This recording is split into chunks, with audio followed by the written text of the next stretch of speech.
Ladies and gentlemen, please welcome former Deputy Assistant to the President Donald Trump and Fox News national security strategist, Dr. Sebastian Gorka.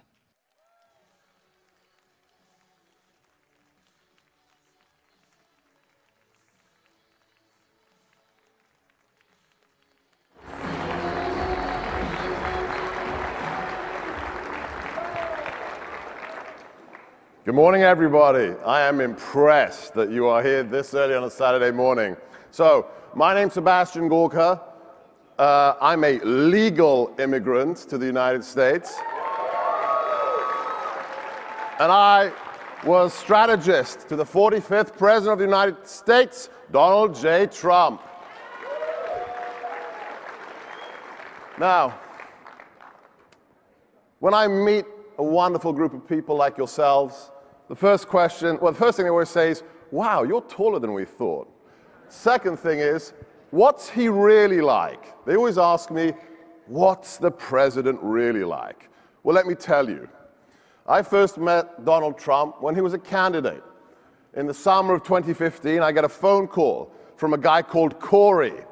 Corey Lewandowski says, Mr. Trump has a national security debate coming up in the GOP, a series of debates, and he'd like to talk to somebody about national security. Are you free? Can you come to New York? And I thought, sure. So I jumped on a plane, flew to New York, met in Mr. Trump, then Mr. Trump's office. It was just the three of us. He was sitting at his desk. Corey was over here.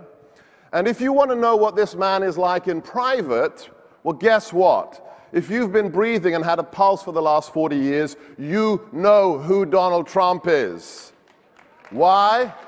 Because when you switch on the television, whether it's on his own show, whether it's here at the podium, whether it's a stump speech, that is Donald Trump.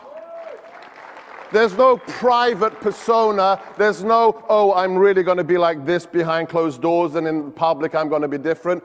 What you saw yesterday here, that magnificent speech, that is pure Trump. And wasn't it fabulous? That moment, it's always my favorite moment when I see it, when he goes, he actually said this yesterday, he said, this speech is so boring, I'm gonna get off auto cue. I'm gonna just talk to you guys. Right? That's who he is. He wants to connect. Why? Because he loves all of you. Why does he love you? Because you're all Americans.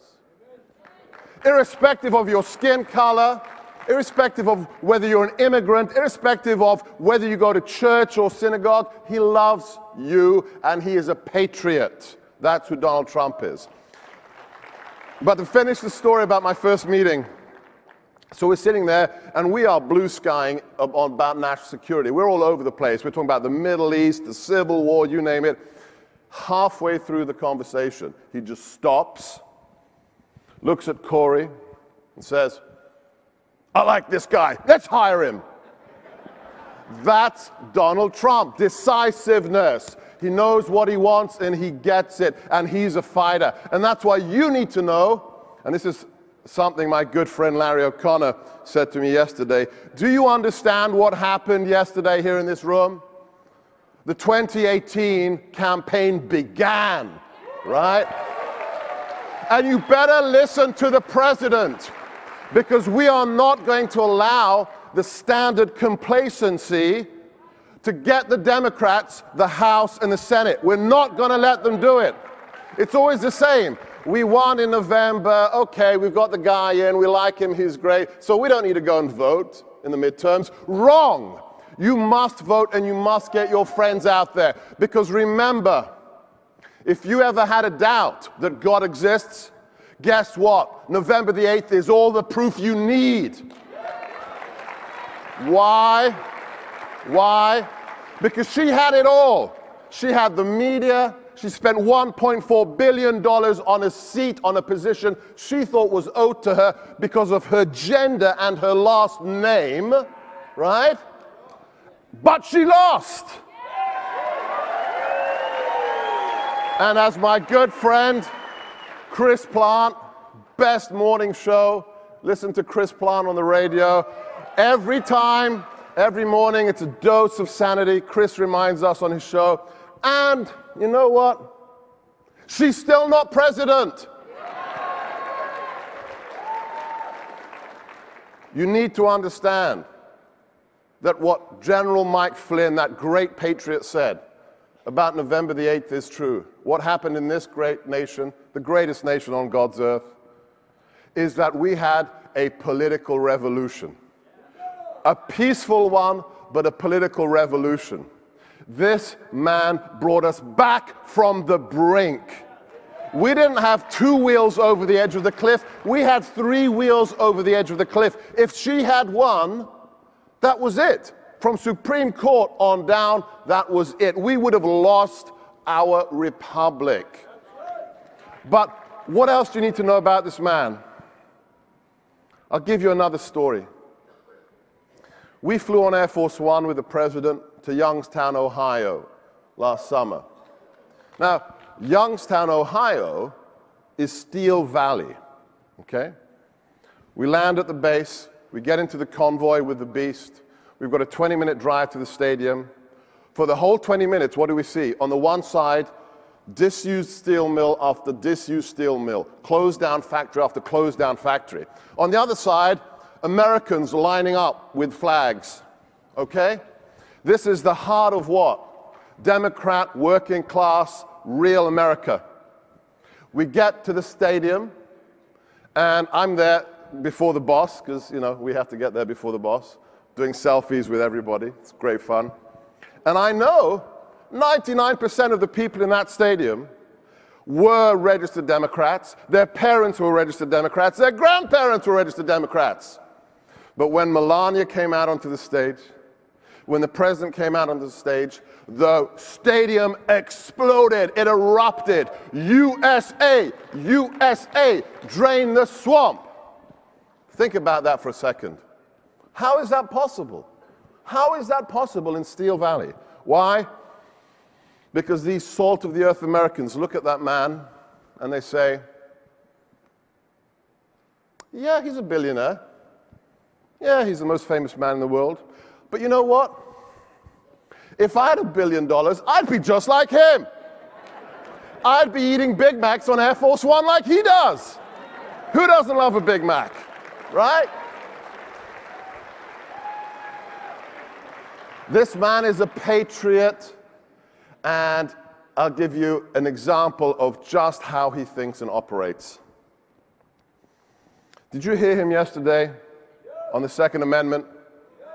Did you hear what he said? He said, we will never, ever let them take your rights away. That's not a talking point. That's who he is. Look at the decision. He mentioned it yesterday on Jerusalem. I can tell you because I've been in touch with the cabinet. I talked to the president. Very few people at the highest level of the US government supported the president on the decision to move the embassy to Jerusalem and to recognize Jerusalem as the eternal capital of the Israeli nation, which it is. But you know what the president said to all those people inside the building who are pushing back, saying, you can't do that, it'll be a disaster. He said, you know what? I promised the American people, I promised our best friends in the Middle East, our Israeli friends, and you know what? And this is Donald Trump, it's the right thing to do. That's who he is. And have faith, have faith. This man is a fighter. He will never give up. We're going to have, you heard it yesterday, 7 years of Trump, okay? 7 more years. And then 8 years of President Pence. Because we need a minimum of 16 years to get back our republic. We had 8 years of stultifying political correctness, social engineering, where the feds told you which bathroom you could use. It's insanity. Treating our military like pariahs, experimenting on them with their social engineering garbage. Well, that ended. This president has our militaries back, and they know it. They know it. All right, I'm getting a little bit excited. I'm going to calm down. Now, I want you to visualize a membership card, like an NRA Life member card. I want you to understand, I didn't bring them, but you all in here now, everybody who came here, the thousands of people who have been here for the last 3 days, are now officially members of Team Trump. And I don't want you to just think, oh, I'm going to go and vote in November. You have to get everybody else you know to vote. Take 5 people with you to the polling station, because we cannot lose the republic. And you need to understand that you have a job beyond voting, and that's to help us on Team Trump. People inside the White House, outside the White House, push back on the fake news. They're liars. Whether it's CNN, Washington Post, hold the line, push back.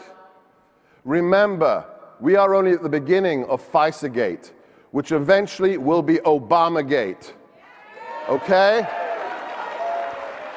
And it's not the Ben Rhodeses of the world, it's not the John Brennans, it's not the Susan Rices who are only culpable for the criminal regime we had that spied on Americans illegally. Guess what? Somebody had to let them. And it's the last president of the United States. So hold the line, push back on the fake news, and ladies and gentlemen, all you millennials especially, have faith. Have faith. Hold the line. Let's hear it for CPAC, for Matt, for Dan, for Ian. God bless all of you, and God bless America!